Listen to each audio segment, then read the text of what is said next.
Yeah, good to have you guys all here. I'm sure you guys have already heard and you guys have seen, right? Logan Paul made that purchase of the $3.5 million first edition base set case. And there were suspicions around that case, right? Obviously, that case has been, has been verified as well. And they're going to be, they did open it up. And there is a video on that as well. So we will be actually taking a look at that video today. We're going to, go through it, give some of my thoughts on what, I think about that particular video and the kind of whole situation. I'm sure you guys want to hear about it, right? I told you guys to grab your popcorn out from several weeks before. Bring it out, right? Enjoy the drama and things that are going on, I guess you can say. But before we get into that today, I'm actually really excited because I actually just got shipped this box here from one of my buddies. Yeah, he actually just got this verified by DN Services. Yeah, they actually verify a bunch of different things. Yeah, they verify a bunch of different boxes, cases, right? They verify everything, right? Even verify livestock. They verify everything in the world. Anything you want to verify, right? You just pay the amount and it can get verified, right? So as you can see here, we got a first edition base set booster box, man. I'm super excited because I never thought that I could afford one of these, right? Obviously, these are extremely expensive. The last one sold for the record-breaking high of $436,000. I thought I'd never be able to afford one, right? $436,000, there's no way. So I actually made this purchase here, right? I couldn't turn it down, right? This purchase here, DN verified for this box. I thought it was a steal. Instead of $436,000, it was $4.36. What? Plus taxes, obviously, right? Come on, we pay our taxes, right? We gotta make sure. So I thought this was a steal, right? Just came in the mail as well, right? I was very, very surprised, and it looks good. You know, me being in the hobby for as long as I have, I've seen a couple boxes in my days, and this looks pretty spot on, right? Pretty damn spot on. Yep. But let's go ahead and pull it up on the screen here. I want to just kind of start off today's stream by kind of checking it out. We'll go through the video. I kind of want to give my opinions as well. And obviously, you guys, here in the chat obviously have a lot of opinions as well. So let's take a look. Let's watch it together. And yeah, we can dissect it, talk about it, and, see how this transpires, right? Let me know if it's too loud or too soft, all right? Okay, that's really loud. So, yeah, oh my God, that's really loud. That's really loud. Is it in here? December 2021. We're sitting in the vicinity of 11 That's the case. First edition base set Pokemon boxes. This will probably never happen again. He released this photo to Twitter. Just dropped $3.5 million on the sealed and authenticated box of first edition Pokemon cards. This was the most anybody had ever spent on Pokemon cards ever. I'm gonna tell you why I don't trust the case, million. the contents, or the authentication. There's enough sketchy stuff going on about the origin of this box. Logan Paul may have spent the $3.5 million on fake Pokemon cards. This news has now reached Logan Paul, and it seems like he's taking this very seriously. He's going to fly to Chicago and sit down with BBCE to verify the validity of this box. From looking at it, there's nothing suspicious. So this is actually the previous seller. For context, this is Matt. He's one of the biggest sports card collectors in the world, and he bought the Pokemon case for $2.7 million. He then sold it to me for $3.5 million, but he's become a close friend, and I could trust that he'd refund me if things went wrong. If we crack open that case tonight, and inside are just a bunch of what do you do? Well, we know it's not because we went through a security check in Philly. Okay. We just happened to go in a government building. We know it's not. Yeah, we know it's not. The reason why I was mostly concerned was because the person who brought it to me. So much sketchy story in the background. Inconsistencies in the stories. It was like 3-4 different stories. That was my issue. So let me just pause it for a second here, right? Obviously, if you guys want to watch the full video, you guys can watch it on Logan Paul's channel if you want to watch it seamlessly without any interruptions. But just give you a little bit more preface as well. Obviously, Logan bought it from this guy for 3.5. He originally bought it for 2.7, and before that, there was another transaction as well. So there was a lot of money made throughout the course of where this box was, till this box got to Logan's hands. But I will tell you this, right? From months, like a year ago, we have already seen like a lot of different collectors in the realm, right? There's a lot of high-end collectors. We always see, yeah, even myself here, we always see all the different items that are available for sale that are moving around. And this particular case was spotted, was seen, was known to be very, very suspicious. So for someone to actually go about it, to get it, and then after that try to get it verified and somehow got it verified and then have it sold is the part that kind of made this all sketchy. I think had this, these stories not popped up, people had not been talking about it, I think to this day, right, the person bought it for 2.7, right, who sold it to Logan for 3.5, it would have probably never been opened, just to let you know. I don't think it would have actually been opened at all. So let's continue on here. I will say, I do not think that there's anything at fault for Logan, obviously. I don't think there's anything at fault for the guy who sold it to him as well. We're golden. The case value of this is gonna double, triple. It would legitimately be verifiably 100% the only sealed case in the world. The only one. 100% real. Pause. There may be another one in the world. Now keep in mind, there are many collectors out there that are not the same popularity, not the same level of fame, not the same level of magnitude as a Logan Paul or some of these other collectors, but there are many collectors out there, I will tell you right now, right, particularly in Asia, that are very DL. So there could be, there could be, all right, other cases and even more boxes than we know that still exist. Just to say, just to give that information there, okay? Just saying.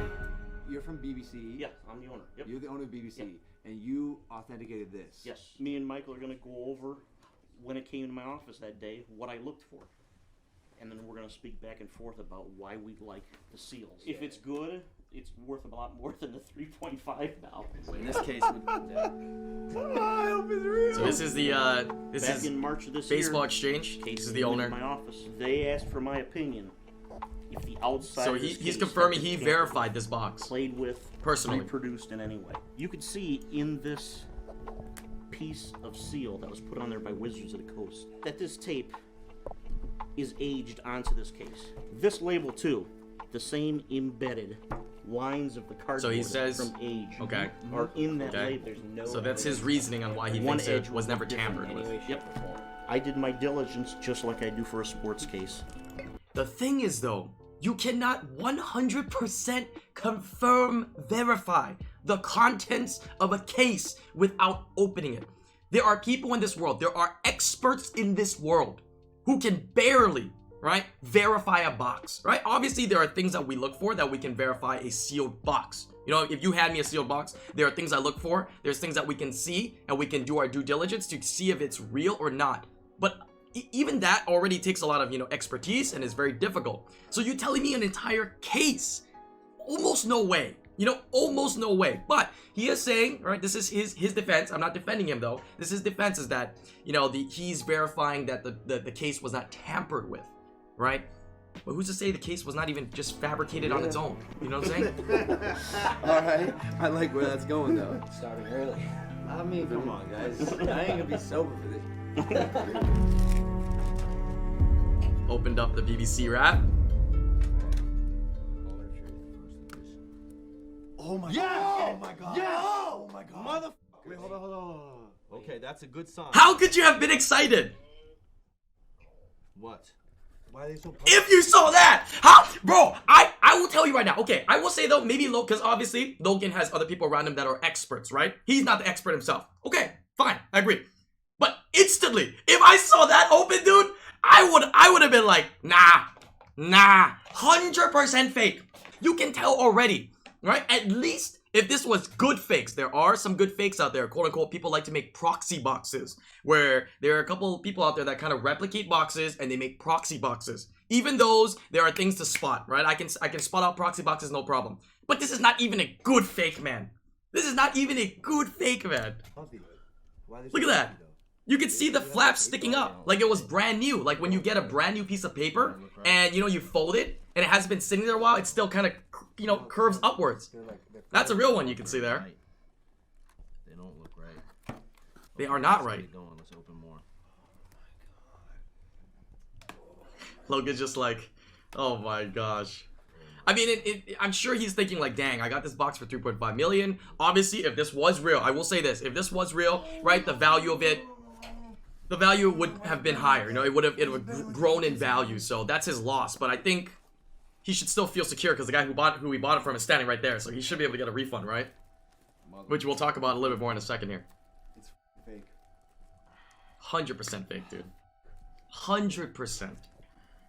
No doubt. And now you can see in his mind, right? Logan's sitting here and he's like, dang, okay, I'm gonna get a refund from him. And, I like to say he's very reputable, right? He's going to be given his refund. He's a reputable person, collecting in the community. Okay, he's gonna be given his refund. But look at his face. His face is right now, am I gonna get my refund of 2.7 million that I spent on this case?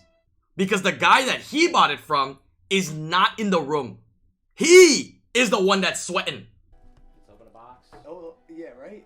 Obviously, open a box. I heard what's inside. Look at this bullshit. Why doesn't this one say first edition on it? Oh no. Oh my god, they didn't even put first edition in that box. Come on, man. You had one job, man. If you go fake it, at least be good at it, bro. Come on, man. Dude, that's brutal, man. I can't imagine just the feeling, bro. Oh my god. Oh my god. G.I. Joe! G.I. Joe!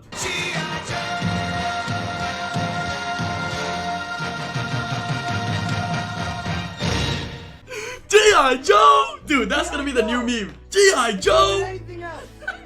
Could've been My Little Pony packs. Could've been Neopets packs. Could've been Steam Siege packs. Could've been, it could've been anything, bro. Right? We all got duped. We?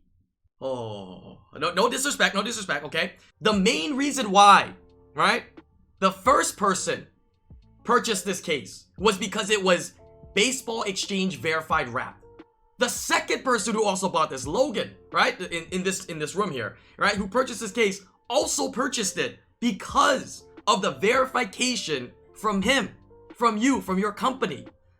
So this is a mistake. This is you getting duped, right? At least he is saying that he did get duped, right? Which can happen, but We all got duped. Agreed? agreed. Oh, we all got duped. Agreed. Oh, verbally binding. All right. Biggest fraud in the entire history of Pokemon.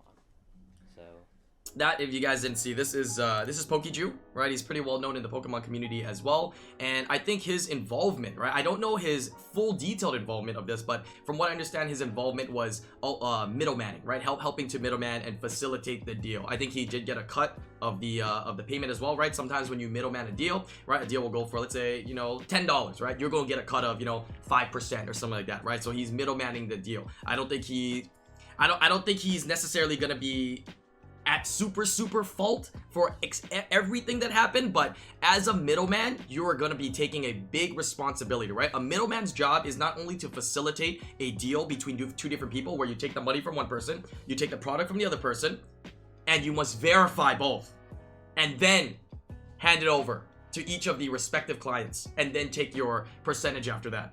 Right, so if you are a middleman, you are going to be responsible as well. So as you can see, he's probably feeling, you know, a little bit, you know, frustrated and upset as well, because, you know, he's definitely involved in this in a way, right? Not doing his own due diligence as well as a middleman. Tape on top. All right, I will say this though, as a person that might have been, you know, maybe someone confronted me to middleman this thing. If I couldn't middleman with certainty, I wouldn't have done it at all. Right, you put your whole reputation on the line. Right, you could be a good person. Right, not to say like you're a bad person, you're a good person, you could be a super reputable in the community, but you're putting a lot on the line, right, for, you know, whatever the fees that it's gonna be to be able to get it. So you got to make sure you can verify things. So yeah, Into the cardboard. it's a tough one. It's a tough one.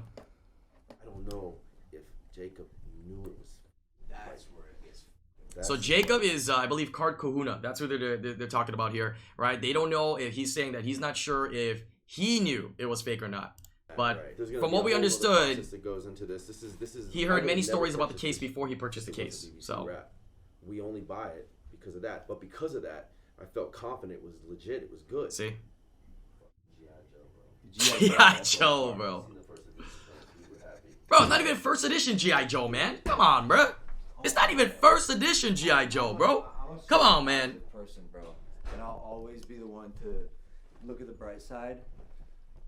And I'm trying, but this is very hard. It's just so sad for all parties involved. It's sad for the Pokemon community, like how many fraudulent things are out there.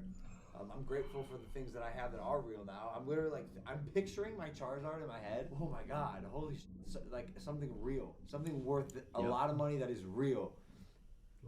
Damn, bro. And that's why it is always important, right? I always tell you guys to be careful from who you're buying from, what you're buying from, whether it's on eBay, whether it's in person, whether it's on Craigslist, whether it's on Facebook, whether it's on Tinder. I don't know where the hell you guys buy your stuff from, okay? Like, I always recommend that you make sure, if anything stands out, ask questions. If anything is a red flag, you know, immediately, you know, get on, you know, stay on your guard whenever you're making any purchases. And that's why it's always very important to buy from somebody reputable, right? It just takes that one time where you get screwed that you can really get screwed. No matter how much you might save, you know, buying from these random peoples and sketch areas and taking a risk, right? I always recommend try and getting from a, you know, very reputable person, right? So it's basically what Logan's saying here. I just went from I just went He from appreciates how 11 his stuff is actually first real, edition you know. boxes to 5. At least you get your money back, yeah, bro. To 5. At least you get your money back. We got end of story. I don't want to play the G.I. Joe music, but yeah, that's the whole video there. And I think I also, you know, kind of heard a little bit more details about how this kind of went down. It looks like Logan is going to be getting his refund from the guy who was there, who he bought it from. But the guy who bought it, yeah, Shane, I don't believe he's having a good time getting his refund currently from the previous person that he purchased from. So there's going to be hopefully some news and things that stir up upon that as well, because it doesn't look like he might be getting that refund. So we'll see. Now, you know, it's tough. It's very tough, right? Let's say you're a person who sold this case for $1 million or $2 million or $3 million, right? After you sell it and you get money in your bank account, what do you tend to do with that money? You're gonna probably be spending that money, right? Whether you're spending it on luxuries, whether you're spending it on, you know, things that, you know, for yourself, or whether you're spending it to reinvest into your own company, right? You're buying stuff, you're selling things, right? People are, you know, oftentimes reselling things all the time. So I think that might be where some of the difficulties are if, you know, the person that is, you know, who sold it to Shane doesn't particularly have the funds available right away. There may be some difficulties, because oftentimes, unless you're going to be super wealthy, right, you got like tens of hundreds of millions, you don't really have 2-3 mil sitting in your bank account. You wouldn't be a business person. You'd be a pretty stupid business person to have $2-3 million just sitting in your bank account, not working for itself, right? You always have to have their money work for you as a business guy. So I think that's gonna be interesting to see how the chain of payments, right, and refunds, yeah, get transacted through, as well as, you know, finder fees, right? I'm sure, like for PokeDrew, I'm sure the finder's fee, I don't know what it was. I'm sure he'll be able to give that back, right? As well as Baseball Exchange. I don't know how much it was to verify the box. I'm sure they can give that back as well. But when we're talking about the big amounts, that's gonna be kind of crazy. So we'll see how that, you know, continues to transpire. We kind of already knew, like we said, that this case was very suspicious. There was things wrong with it, but to now finally see the case opened is insane. And if there's anything to take away from this over here today, don't purchase $70,000 eBay cases of first edition base set from some guy in Canada. All right? No, I'm just kidding. End of the day, you know, buy from a reputable source, right? Make sure you're on your guard, even when you're maybe even purchasing from a reputable source, especially if it's your first time as well. Be wary, you know, always be wary about your purchase and what you're purchasing. Ask questions if you're confused, right? And never get too deep or never make too big of purchases if you don't have all the information and you're not that knowledgeable about, you know, what you're purchasing. And I think that's always going to be, you know, a great moral, yeah, of this story here for everybody in the entire hobby. Yeah.